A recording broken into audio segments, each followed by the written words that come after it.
Audiosense DT600 6BA 3-channel crossover. What do we think of these? Well, they come with the standard Audiosense package, right? I don't have the box right here. I already unboxed these things, but they come with this nice case, which I really like these cases. They use these in all of them. You know, you can take these and reuse them for whatever you want. I've got one that I kept when I sold my last set, and I keep a couple of IEMs that I listen to all the time in it that I take with me. Nice case, good locking. It's got the vent for moisture, that kind of thing. Comes with one cable, nice cable. No problems at all with this cable. 3.5, not balanced, of course, but I like the L connector. Makes it a little bit safer when it's plugged into the DAP. You know, doesn't stick out so far. Cables not too memory prone. You know, it's nice, supple. Doesn't get tangled too easy. They've got the plasticized ear loops, which I actually find pretty comfortable. It's MMCX, which I also like. That's the IEM. Hopefully that's looking okay. It's focusing. Very pretty. Take that off. You can see the filter there. You can see the tubes in there coming up through the casing out of the BAs. So the DT600. I have owned several. Shit.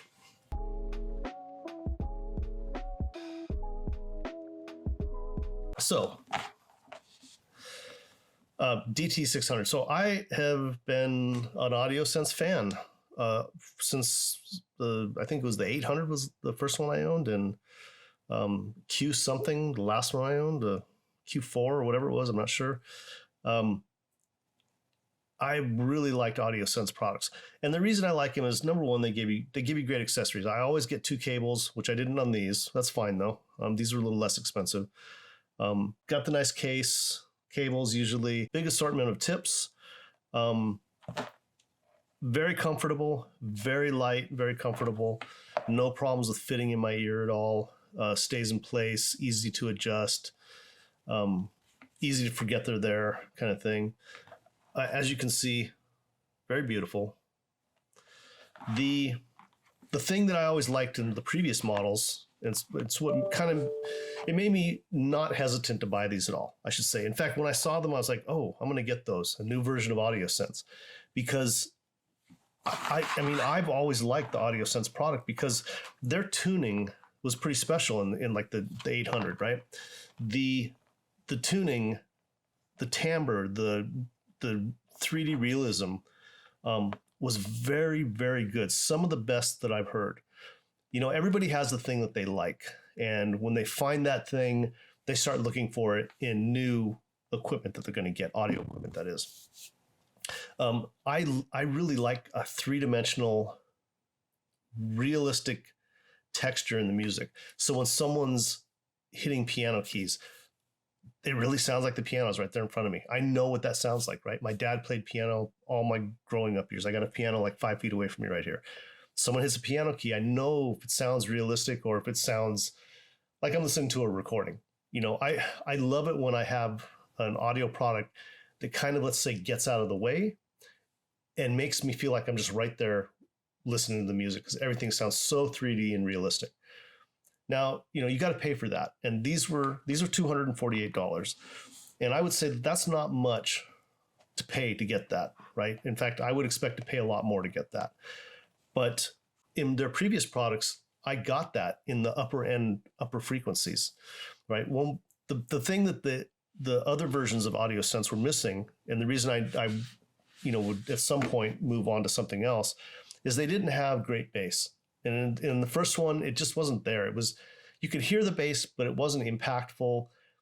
It wasn't tight, and there was no strength in it. It's the best way I can say. It didn't sound right. It didn't sound balanced with everything else. But their mid and upper treble frequencies were so good and so well tuned. And I bought the next pair hoping that would be fixed. And it was kind of it was kind of like I was buying the same thing all over again. They kind of sounded the same. So when I saw these, and some of the stuff I read said, oh, we've updated the tuning and the bass is much stronger. And I thought, okay, let me give them a try. Because if I got a pair of Audiosense, if you'd give me those 800s, those DT800s, and it had like that kind of dynamic driver, beryllium dynamic driver, whatever kind of dynamic driver, kind of like the FiO FD5 has, right? Or the Linsol Theo Audio Monarchs have, right? That kind of bass. If it had had that, that would have been like an end game for me, because the tuning and the timbre and the three-dimensional, and that was so good. And that's what I was hoping for. And these, I didn't expect for $248 I was going to get what I get with, $1,000 IEMs. But I thought with better bass, they could be really fantastic. Here's the thing with these. I don't know if whoever the person was that did the tuning on their previous ones quit, or, God forbid, died, or whatever, but that's not the person that tuned these. These do not sound three-dimensional, get out of the way, let the realism of the music kind of shine through it. They don't have that. They're very clear, very clear. When I first listened to them, when I first heard them, I was like, oh, wow, there's that sparkly upper end clearness that I really like, the black background, sparkly, airy treble, right? I heard that, but I was waiting for that timbre, that three-dimensional, that realistic effect, and I just never got it. And the bass was greatly improved, absolutely was greatly improved on these. But when I say improved, it was much more present and much stronger. But it was also kind of muddy, kind of boomy in some aspects. It just wasn't well controlled at all. And many times I was listening to songs and it just sounded wonky. Like, what were they thinking when they tuned these things? I never got the sense when I was listening to these of like, oh yeah, I just want to keep listening. I want to listen to all my music again, right? I want to listen to this album. I want to listen to that album. Reviewing these or experiencing these was more like work than it was like pleasure. They don't have that tuning that the other ones had. And maybe because they're at a lower price point, I can't expect that. I mean, I don't know. They could come back and say, look, the other ones are much more expensive. So yeah, these don't have that same quality tuning because we were trying to fit in this price point. The problem is, in this price point, $248, for someone like me, and maybe like you, maybe you're listening to all sorts of new stuff and you've got extra cash to spend on this kind of stuff, disposable income, that kind of thing. And so $250, you're like, yeah, I'll buy it, listen to it for a while, I'll return it. If I can't return it, I'll sell it, I'll give it to a friend, it doesn't bother you too much. But there's a lot of people out there that's a lot of money. And so if they spend $248, they expect to get something that's going to sound really good. These don't sound really good. And I'm sorry, Audiosense, if you see this and you're like pissed off at me or something, but it's not like they ever gave me anything. I'm not, it's not like that. But I got to be honest. The other two Audiosense products that I owned were wonderful. I did reviews on them. They were super positive. I really, really enjoyed them. They were just missing a little bit of bass. Like I just wanted more bass. These, there's nothing really redeeming about them to me. They're bland is the best way to put it. And in this price range, there's much, much better to be had. That's the problem. The new, what are they? I want to get this right. Is it the Blonde 05, I think? I think it's the BL05. Hopefully I've got the right one. I've been listening to those. They were sent to me as well.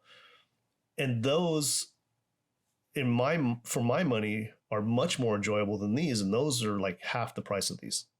So I just don't get what they were thinking with this, And honestly, it's a little bit upsetting because right now the market is flooded with so many manufacturers and so many types, and things have gotten so good now. The quality has gotten so good, the sound quality and the tuning on so many IEMs that if a company with the reputation like they have, and I feel like they have a good reputation, I really enjoyed their other products, why they would come out with something that is obviously inferior to their other stuff. I just don't get it at all. It's like, well, anyway, I'm rambling. I can't recommend these.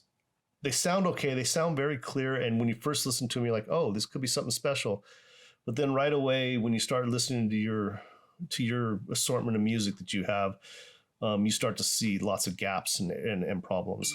And so right away, you just don't, at least I didn't want to keep listening to them. So I can't recommend them at this price range. If these were $59 or under $100, I might be a little more positive. I might be like, okay, yeah, they're decent. You know, they're okay for that price range. But for this price range, there's much better to be had. Okay, well, I hope this review helps you a little bit. And sorry if I ranted and got negative, but have a great day.